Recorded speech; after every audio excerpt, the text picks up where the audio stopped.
Бізде бәрі өзгерді. Енді бізде бәрі жақсы болады. Е? Мам, папа бізбен тұра ма?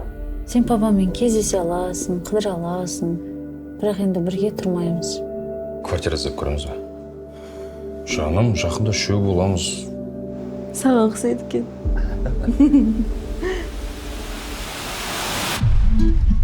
Танысып қойыңдар. Мақсат қызы Сабина. Жаңа директорлардың бірі. Айдар менің постоянный партнерім.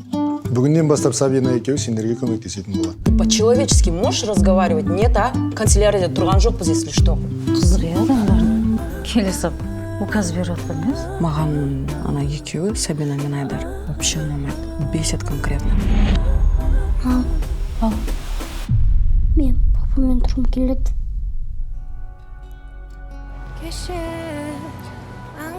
Ілияс қайда? Ротыш, қайда бара жатсың сен? Неге сұрамай алып кетесің? Өйткені біз Индира екеуміз Ақтауға көшіп бара жатырмыз. Ілиясты бірге алып кетеміз. Мен ұлымды бермеймін.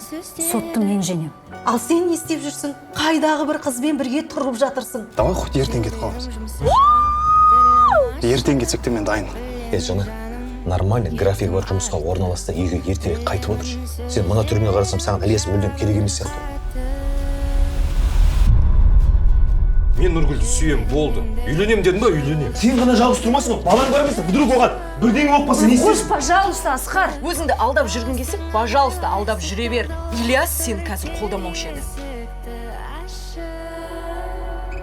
Мен бұны жай қалдырмайым.